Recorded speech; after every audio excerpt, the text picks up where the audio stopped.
Hola, ¿cómo estás? Vamos a dar inicio a la palabra del día de hoy, así que te invito a que puedas junto conmigo cerrar los ojos y poner en las manos del Señor el mensaje que vamos a compartir el día de hoy.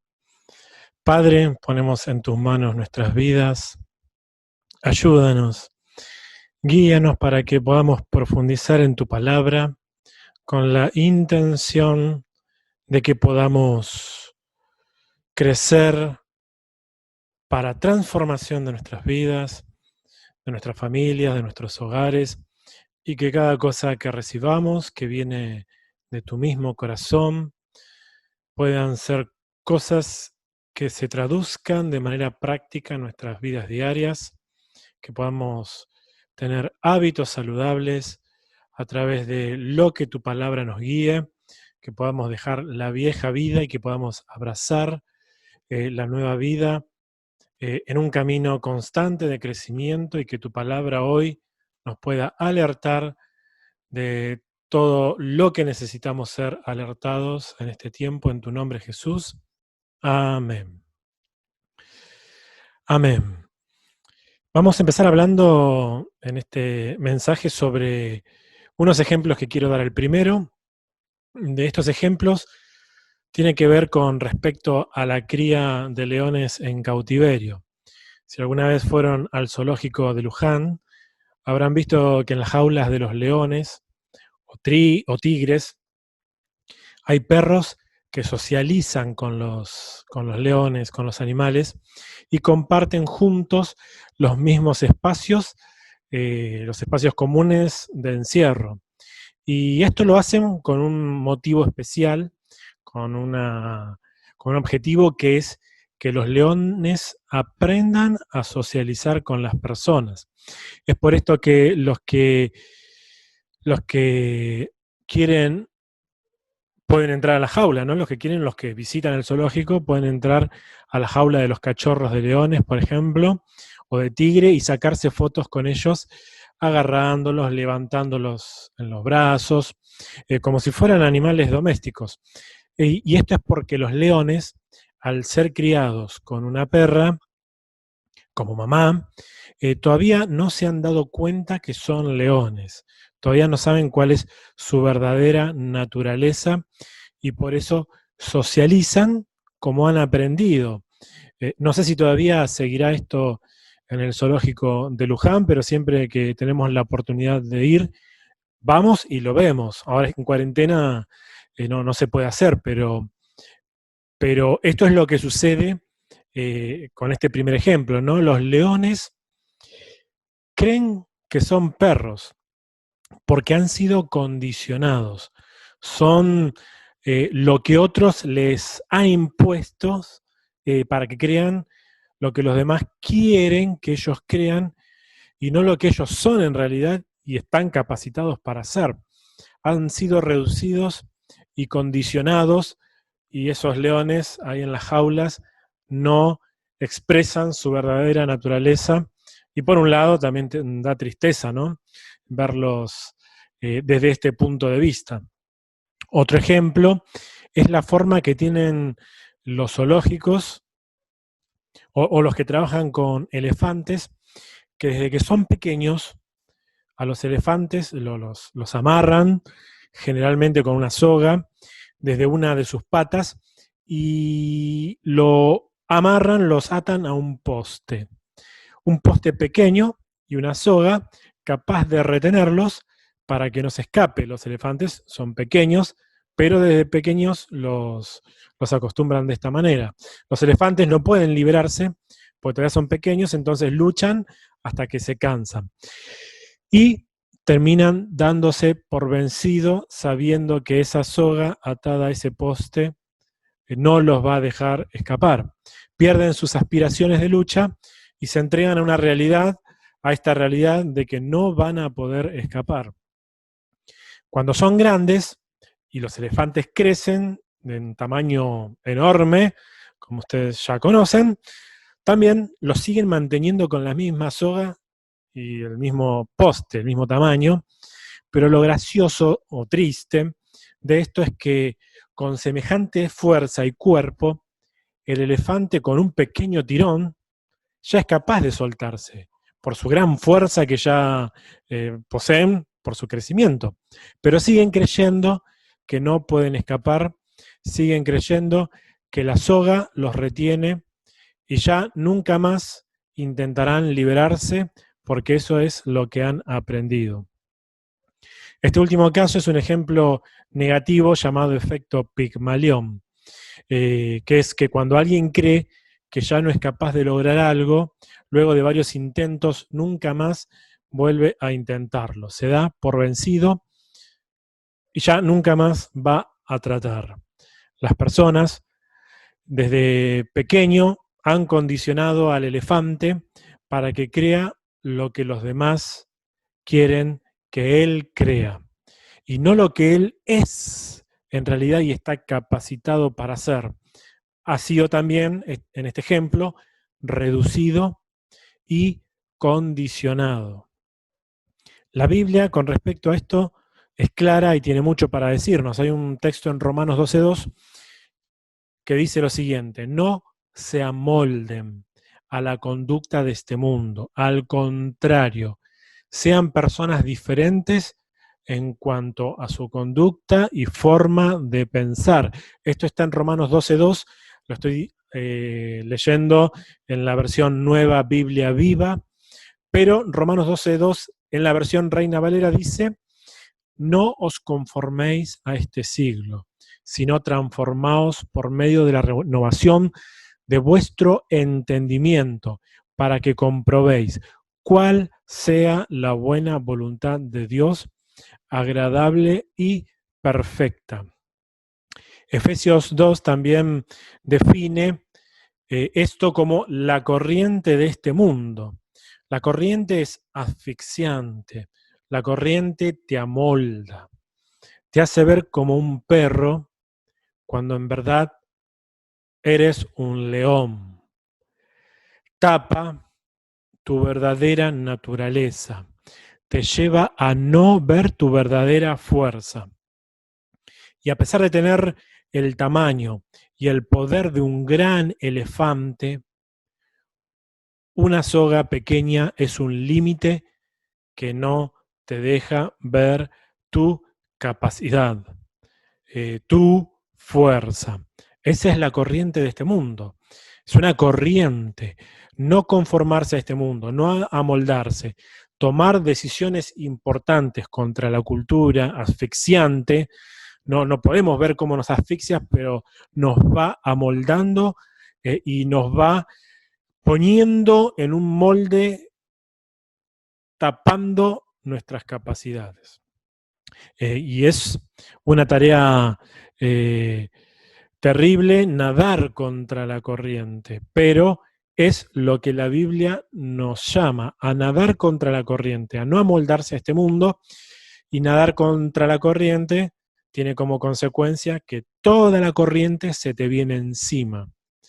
Pero vos tenés que hacer lo que dice la palabra del Señor, que es no amoldarse y ver cuál es tu naturaleza, qué es lo que sos capaz o estás capacitado a hacer, cuál es tu verdadera naturaleza y cuál es tu verdadera fuerza.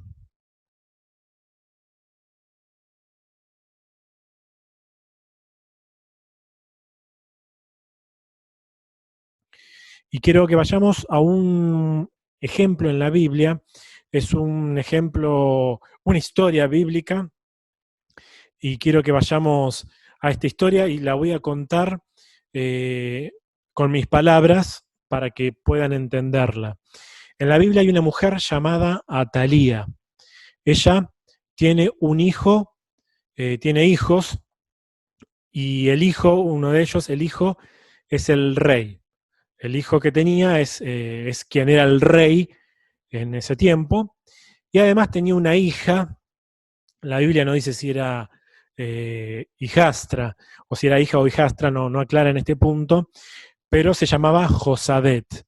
Vamos a poner en la pantalla también un gráfico para que puedan entender esta historia. Entonces, Atalía, esta mujer, tenía hijos, de los cuales una se llamaba Josabet, posiblemente hijastra, y otro era el rey. El hijo era el rey. Y este hijo que era rey tenía a su vez hijos, o sea que Atalía tenía nietos, y estos hijos eran los herederos del trono. Por lo tanto, Josabet, que era hermana del rey, era tía de estos niños, ¿no? Y Atalía la abuela de los herederos. Hasta ahora viene bien, ¿no? Parece algo, una familia normal por lo que cuento, pero el trasfondo y lo que sucede en realidad es esto.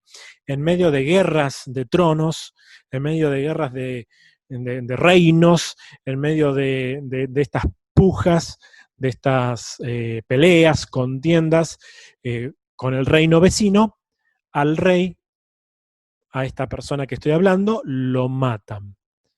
Al hijo de Atalía, hermano de Josabet, lo matan.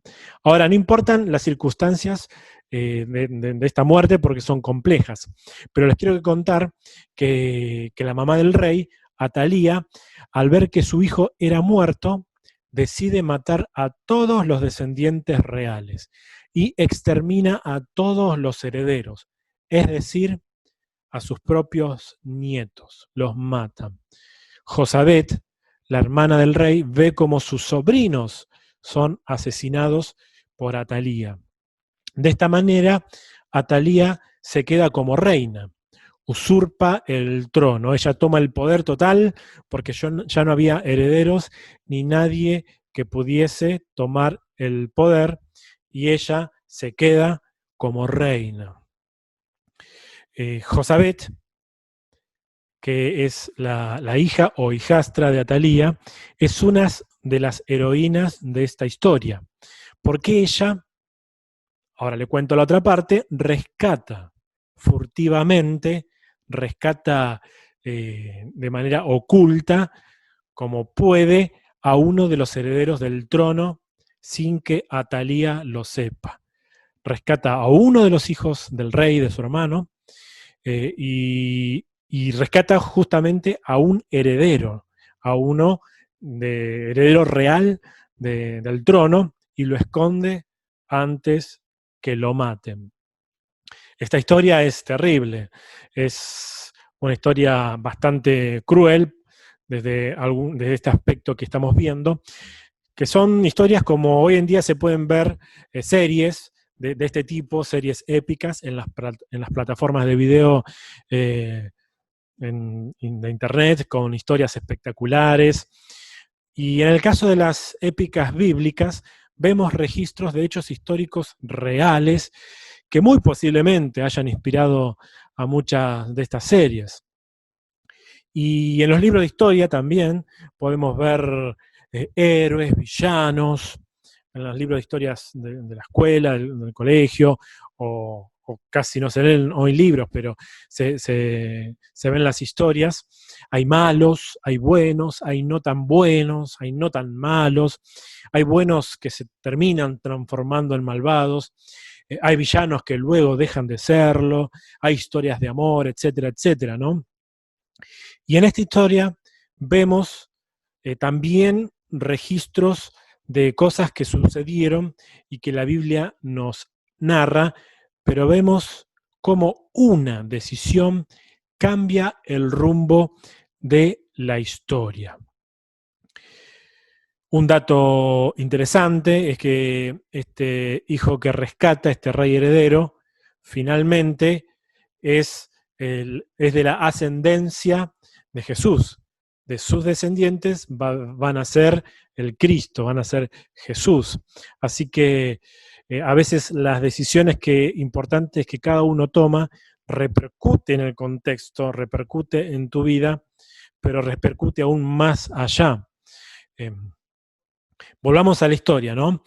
Acá muestran cómo una decisión cambia el rumbo de la historia. Una persona puede nadar contra los hechos, puede nadar contra la corriente y tomar en sus manos el curso de la historia. Nosotros tomamos decisiones todo el tiempo. Tomamos la decisión de actuar o la decisión de no hacer nada. Pero siempre actuar o no hacer nada son decisiones y siempre tomamos decisiones. Hacer algo para bien o para mal, o no hacer nada para bien o para mal, son decisiones que tomamos. Lo cierto es que siempre tomamos decisiones que pueden cambiar o no el curso de las cosas, el curso de la historia, el curso de nuestra historia, el curso de la historia de Dios en nuestras vidas, en nuestro entorno y en nuestras familias. Josabet vivía en un entorno hostil. Atalía, su madre o madrastra, era una persona realmente mala, hostil, y el entorno del reino era un entorno malo y terrible. Pero ella no estuvo obligada a tomar la decisión que tomó. Corría a riesgo su vida y ella de todas maneras llevó a cabo esta acción. Escondió a uno de los herederos, que era un bebé, y lo escondió por 7 años. Y esos 7 años lo tuvo que ocultar. No solo lo ocultó, sino que proporcionó todo lo que necesitaba por esos 7 años. Así que una decisión muy grande, porque luego, por 7 años, tuvo que trabajar estratégicamente. 7 años que en cualquier momento la podían descubrir y la podían matar. 7 años en que no podía dar un paso en falso. 7 años en que nadie debía descubrir lo que estaba haciendo. Por eso la decisión que toma cada uno, en el ejemplo de esta decisión, lleva a involucrarse de una manera importante en toda tu vida. A Josabet también la ayudaba su esposo, que era un sacerdote importante, que es muy importante en el transcurso de lo que sigue después también en la historia. Pero sin entrar en muchos detalles, quiero que nos detengamos un momento en esta complicada situación. La sociedad no había reaccionado. Todos los ciudadanos siguieron sus vidas aceptando la terrible realidad. Las personas de todo el país siguieron viviendo sin reaccionar ante una reina perversa, ante una persona mala, pero cualquiera diría, pero que nadie no hace nada. Y todos realmente estaban viviendo en la corriente muy fuerte de ese entorno, de ese mundo, y no hacían nada. La corriente de este mundo, la corriente de la sociedad, había una aceptación terrible de la realidad. Y mientras todos se quedaron mirando la serie Juego de Tronos, aceptando sin intervenir todo lo que pasaba en la corte real y en el reino que los contenía y los dominaba, quedaron adormecidos sin reaccionar, pero hubo una mujer que decidió que no lo iba a ver desde el asiento, no lo iba a ver desde el palco oficial con anteojos 3D, comiendo palomitas de maíz, no iba a quedarse de brazos cruzados, sino que iba a nadar contra la corriente. Josabet vivió 7 años de cuarentena, por nombrarlo de alguna manera, que refleje también este momento actual en que vivimos, porque tampoco fueron 40 días, sino que fueron más, si hacen los cálculos, 2.500 días, mucho más, en que su vida corría riesgo diariamente. Obviamente había que alimentar al niño, al bebé, había que procurar ropa en su crecimiento, educación, etcétera, porque la decisión de salvar a un niño conlleva una responsabilidad gigantesca. Las decisiones nuestra propia decisión cuando se refiere en el reino de Dios y tomar decisiones en favor de Jesucristo, cuando requiere decisiones propias, personales, con respecto a nuestra salvación, son decisiones importantes que repercuten diariamente. Josabet y su marido, pasados los 7 años de ocultarlo, decidieron que era el tiempo de que el niño tome el trono, el lugar que les correspondía por derecho. Y para hacerlo sencillo, Atalía es derrotada, la sacan del trono y el trono la toma el verdadero heredero. Y el niño es proclamado rey y todos terminan disfrutando una nueva era sin la tiranía de esta persona malvada, y toda la sociedad acompañó a la luz de la situación, de una decisión que tomó una mujer, y todo el reino abriendo los ojos en el momento preciso por la acción de esta mujer y su marido, devuelven el trono al verdadero rey. Y con estos ejemplos que voy dando, quiero que veamos todo lo que tiene que ver con la corriente de este mundo, ¿no? Porque formar parte de la corriente de este mundo es dejar que nos gobierne el Dios de este mundo. Pero no conformarnos a la corriente de este siglo, no amoldarnos a la conducta de este mundo es una decisión que nos lleva a correr grandes riesgos, pero tenemos que estar dispuestos. Jesús dijo, son pocos los que se salvan, son muchos los que deciden no salvarse, porque salvarse es una decisión importante, pero los que no se salvan también es una decisión de no aceptar la verdad, porque decisiones tomamos todo el tiempo en nuestras vidas. Y los que deciden no salvarse eligen la puerta incorrecta. Esto lo dijo Jesús en Mateo 7, 13 y 14. Si alguien quiere seguir a Jesús, tiene que renunciar a su padre, a su madre, a su mujer, a sus hijos, a sus hermanos, a sus hermanas, incluso a su propia vida. Y es entender que todos los días mi decisión es de vida o muerte. El todo por el todo.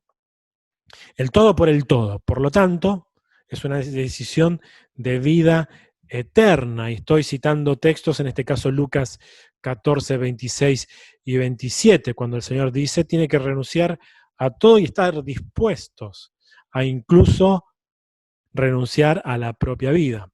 Es decir, que mi decisión por seguir a Jesucristo es una decisión radical y va más allá de todo.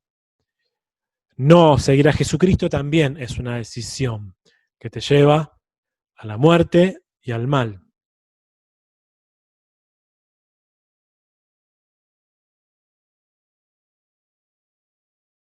Ahora la pregunta es, también es quién va a estar en el trono.